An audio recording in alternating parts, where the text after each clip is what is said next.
আছি শেফ। তো আজকে শেফ আজকের টপিকসটা কি আমাদের? আমরা আজকে কি নিয়ে কাজ করব? আমরা একটু গার্ডেনিং, আমাদের বাগানটা আজকে আমরা পরিচর্যা করতে আসছি। তো আমরা এক একজন এক এক কাজ করব।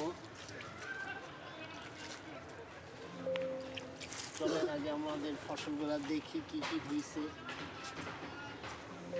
ফুলকপি, পাতা, বাঁধাকপি,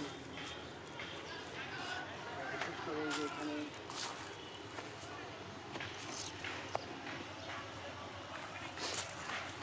মিষ্টি কুমড়া, অনেক সুন্দর মিষ্টি কুমড়া হয়েছে। আবার ওই পাশটায়ও আছে। শেফ আমরা প্রথম ভিডিওতে মনে হয় অনেক বড় বড় মিষ্টি কুমড়া দেখেছিলাম, সেগুলো কি এখনো আছে? হ্যাঁ, আছে আছে। আমরা কি দেখতে পারি?